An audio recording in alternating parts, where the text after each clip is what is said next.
Bonjour, c'est Lucille Bélan. Tous les 15 jours dans C'est compliqué, le podcast, je réponds à vos questions sur les relations humaines. Amour, amitié, sexe, bref, tout ce qui vous touche, vous fait souffrir et vous préoccupe. Cette semaine, nous entendrons le témoignage de Ma, qui a 29 ans et qui se demande s'il est possible de tomber amoureuse d'une âme.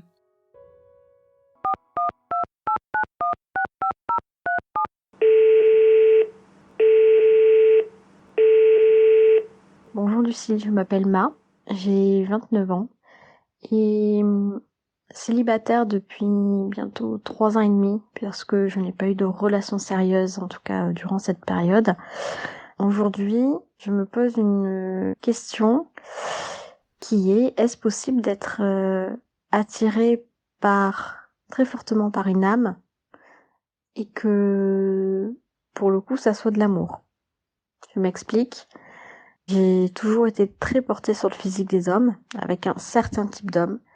Et depuis quelque temps, j'ai décidé d'ouvrir un peu plus mes chakras, de pardonner des erreurs du passé, à la fois les miennes, à la fois celles qu'on a pu me faire subir dans mes précédentes relations qui ont duré. Et depuis quelque temps, une personne que j'ai connue toute jeune, donc au lycée, avec qui il ne s'est jamais rien passé. À l'époque, j'étais très timide et très fermée, donc voilà, je ne m'autorisais pas, on va dire. Et aujourd'hui, cette personne est revenue dans ma vie. Il n'y a pas spécialement de relation construite, mais je suis très attirée par l'âme de cette personne, qui est physiquement, effectivement, attirante. Mais en fait, aujourd'hui, c'est pas ça que je vois. C'est son âme, c'est tout ce que cette personne peut dégager derrière. Et alors, je suis très perturbée parce que je me dis, en fait, j'ai envie d'avoir une relation sérieuse depuis un long moment déjà. Voilà, je ne tombe pas sur les bonnes personnes. Et du coup, cette fois, je me dis, est-ce que là, je peux me faire confiance? Est-ce que je peux tenter quelque chose? Voilà, je ne sais pas si c'est un bon indicateur ou pas. En tout cas, il se passe quelque chose, est-ce de la sagesse? Je ne sais pas. Peut-être pourras-tu me donner plus d'informations sur une analyse concernant ce questionnement. Voilà, merci beaucoup. Chère Ma, je fais partie de ces femmes qui sont assez indifférentes au physique des hommes. Je n'ai jamais compris l'attrait pour les gros muscles, à part chez D'Angelo dans son clip pour le morceau How Does It Feel. Je ne me suis jamais extasiée sur les professions à uniforme, pompiers, gendarmes, flics en tout genre. Parce que j'ai tendance à me focaliser sur des détails pour trouver un homme séduisant, comme ses mains, son odeur, une faussette quand il sourit, ou des reflets dans ses pupilles. Je ne considère pas vraiment que je suis attirée par un physique. Est-ce que cela me rend naturellement plus réceptive à l'âme? Je ne sais pas. Mais ce dont je suis sûre, c'est qu'il y a tout un tas de facteurs, autres que le simple attrait physique, qui rentrent en ligne de compte quand il est question de désir et de sentiments. Dans un épisode précédent, je citais une phrase de la comédie romantique culte Quand Harry rencontre Sally. L'amour, c'est finalement juste deux névroses qui se comprennent. Les névroses, comme l'âme, sont impalpables et font partie de nous. Personnellement, j'aurais même tendance à dire que les névroses font partie de notre âme, c'est-à-dire d'une combinaison de notre identité et de notre histoire, de nos blessures et de nos forces, de ce que notre famille ou nos proches nous ont transmis, en bien ou en mal. Oui, je pense que l'on peut être attiré par tout ça. Je crois même que c'est la seule attirance qui vaille, celle de l'impalpable, qu'elle soit hormonale, psychanalytique ou ésotérique. Est-ce que ça signifie qu'il faut faire fi de son sens critique et de ses critères physiques? Je crois qu'un juste milieu existe. On ne passe pas sa vie avec une paire de muscles obliques, un bronzage savamment étudié ou une chevelure parfaitement dense. Ces choses-là passent. Si on leur accorde de la valeur, on ne doit pas oublier que c'est une valeur temporaire. Tout est question de ce que l'on recherche et de comment on le recherche. Pour éviter de craquer sur un physique, on doit d'abord faire un travail sur soi. Pourquoi est-ce que je me focalise autant sur la chair? Qu'est-ce que je cherche au fond? Et qu'est-ce que ça m'apporte?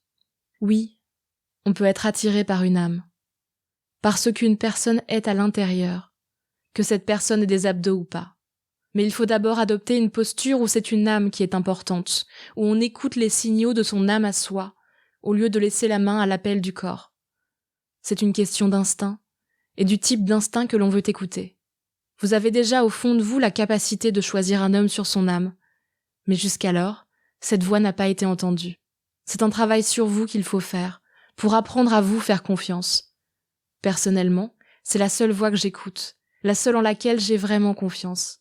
Il est juste possible que cette part de vous ait appris de ses erreurs passées, ait effectivement grandi, et soit prête pour autre chose. Le bonheur peut-être. C'est tout ce que je vous souhaite. Pour parler d'âme, j'ai téléphoné à la psychologue et art-thérapeute, se définissant elle-même comme psy-créative, Marie-Liesse Leroux. Bonjour Marie-Liesse Leroux. Bonjour, Lucille. Alors, est-ce que selon vous, il est possible d'aimer l'âme d'une personne avant d'aimer son physique ? C'est une question très intéressante parce que la première chose, en général, la plupart du temps qu'on voit de l'autre, c'est son enveloppe physique.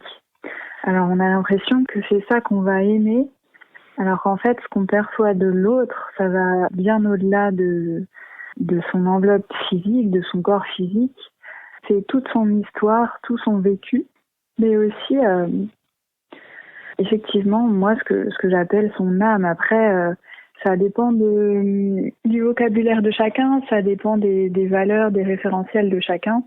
En tout cas, c'est quelque chose qui va bien au-delà du physique, qui fait partie des énergies de la personne, de ce qu'elle dégage, de son héritage, comme je disais, à la fois individuel, transgénérationnel. Et il y a cette question justement de la rencontre d'âme.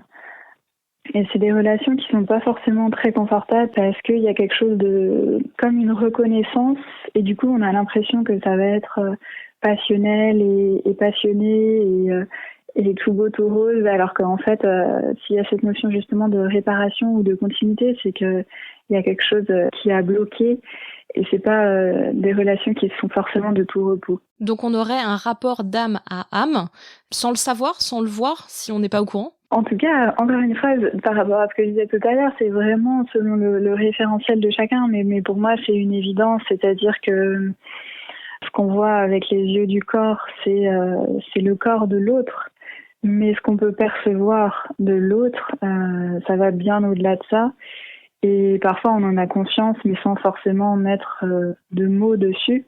Oui, c'est vraiment ça, c'est ce qu'on perçoit de l'autre, que ce soit au niveau des émotions, que ce soit au niveau de ce qu'on peut appeler les actes manqués, ou des synchronicités, ou des signes, ou même dans les rêves. Alors moi j'avais un exemple très contemporain du coup d'internet, aux discussions en ligne avec des gens qui utiliseraient des pseudonymes et qui, sans galerie photo, donc un peu l'opposé de ce qu'on connaît avec les applications de rencontres par exemple, qui peuvent nous permettre de nous connaître sans d'abord juger sur un physique et sur une ou deux photos ou un selfie.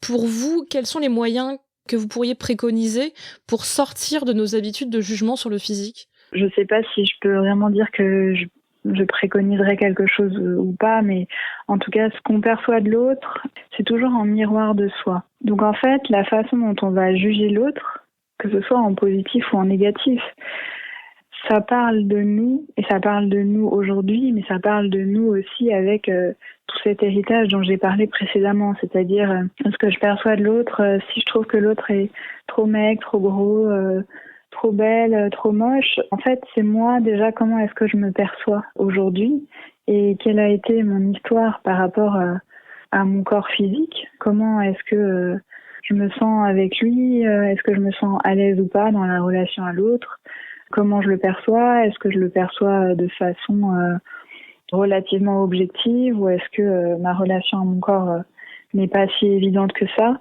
et qu'est-ce que me renvoie l'autre en face. Donc en fait, la question du jugement, je pense que ça parle de nos projections. Les projections, ça peut être à la fois positif ou négatif. En fait, en quoi il y a des choses avec lesquelles je suis pas à l'aise chez moi, et du coup je vais les percevoir chez l'autre, en tout cas je vais les projeter sur l'autre. Et il y a des choses dont je ne me sens pas capable et que je vais également projeter sur l'autre, c'est-à-dire ah oui, cette femme par exemple, elle est vraiment de telle ou telle façon, elle est belle par exemple, est-ce que moi je me suis reconnue ma beauté en moi-même en fait. Dans l'amour, que ce soit l'amour physique ou l'amour en règle générale, c'est toujours revenir à soi en fait et s'auto-observer pour comprendre Qu'est-ce que me provoque l'autre? Qu'est-ce que ça vient toucher chez moi? Donc il y a un besoin d'abord de faire une introspection. À mon sens, oui. Comment vous jugez le marché de la séduction actuel où les personnes se jugent très très vite à travers uniquement des photos et puis des toutes petites phrases lapidaires? Et est-ce que vous pensez que ces couples ont plus de difficultés à durer sur la longueur? Puisque du coup, la question de l'âme et de tout ce qu'il y a autour est un peu, alors soit secondaire, soit mis de côté, quoi. Ça parle quand même de l'évolution de notre société, cette question de la consommation, c'est-à-dire qu'on parle de consommation, voire de surconsommation dans différents domaines de nos vies, et ça doit être le cas aussi dans la question du couple. Et ça parle, à mon sens, du narcissisme, de qu'est-ce qu'on présente quand on montre une photo de soi, parce qu'en fait, c'est une partie de soi. Comment est-ce qu'on prend la photo? Quelle photo on choisit? Comment on se met en valeur? Est-ce que c'est la vraie photo de soi qu'on met? Enfin, toutes ces questions-là qui sont à prendre en compte. Pour moi, quelles que soient les relations qu'on va construire, il y a pas de hasard. Donc, même si c'est sur un site de rencontre, on va rencontrer des personnes avec qui on a quelque chose à faire, que ce soit dans le court terme, le moyen terme ou le long terme. Il y a toujours quelque chose dans chaque relation qu'on va créer, quelle que soit la nature de la relation. Et après, la question de la durée, je ne sais pas exactement ce qu'en disent les études. J'ai l'impression qu'aux États-Unis, ils disent que les sites de rencontres favorisent les mariages durables et que nous, en France, c'est différent. Après, en France, il y a aussi cette question du tabou encore pour certaines personnes de dire qu'elles se sont rencontrées sur les réseaux sociaux, sur les sites de rencontres. Ça peut aussi évoluer. Mais je pense que en soi, il n'y a pas forcément de question de durée, ou que ce soit plus long ou moins long avec un site de rencontre. Ça dépend de chaque personne, de chaque couple. Parce que l'intérêt, c'est qu'on peut se dire qu'on va chercher quelqu'un qui nous ressemble, donc avec justement les mêmes centres d'intérêt, etc. Donc ça peut être un gage de réussite. Ou à contrario, on va peut-être chercher quelqu'un qui nous ressemble énormément et on perd peut-être de vue cette question de la complémentarité. Après, c'est vraiment, à mon sens, en tout cas, du cas par cas, et je pense que les sites de rencontres, c'est comme l'argent, c'est-à-dire que c'est qu'est-ce qu'on en fait, en fait. C'est pas mauvais en soi ou bon en soi, c'est vraiment qu'est-ce qu'on en fait, comment on utilise cette opportunité de pouvoir, en fait, élargir ses possibles et se positionner, en fait, par rapport à ça.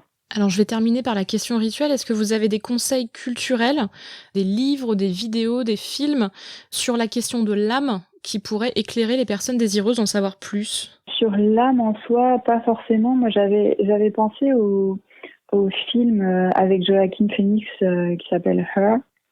Là, c'était plus dans le sens des réseaux sociaux ou des sites de rencontres.